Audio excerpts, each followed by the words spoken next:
समजा उदाहरणार्थ आज आपण मराठ्यांना बाजूला करून बाकीचे एका ब्रॅकेटमध्ये घेतले आणि मराठेतर म्हणजे बहुजन किंवा ओबीसी यांना मराठेतरच म्हणणार ना, दुसरं काय.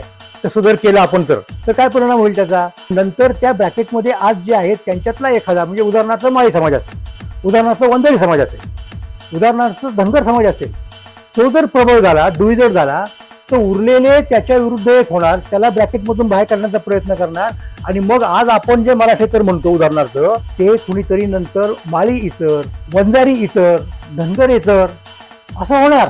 म्हणजे हा जो आंधळ्या कोशिंबिरीचा खेळ आपण गेले कित्येक शतक खेळत आलो आहोत तो कुठेतरी बंद व्हायला पाहिजे. हा जर आपण संदेश घेतला शिंद्यांच्या विवेचनातून तर मला असं वाटतं की महाराष्ट्राला भवितव्य आहे. नाहीतर आपण यादवी युद्धाच्याकडे लोटले जात आहोत असं मला या निमित्ताने सांगायचं आहे. धन्यवाद.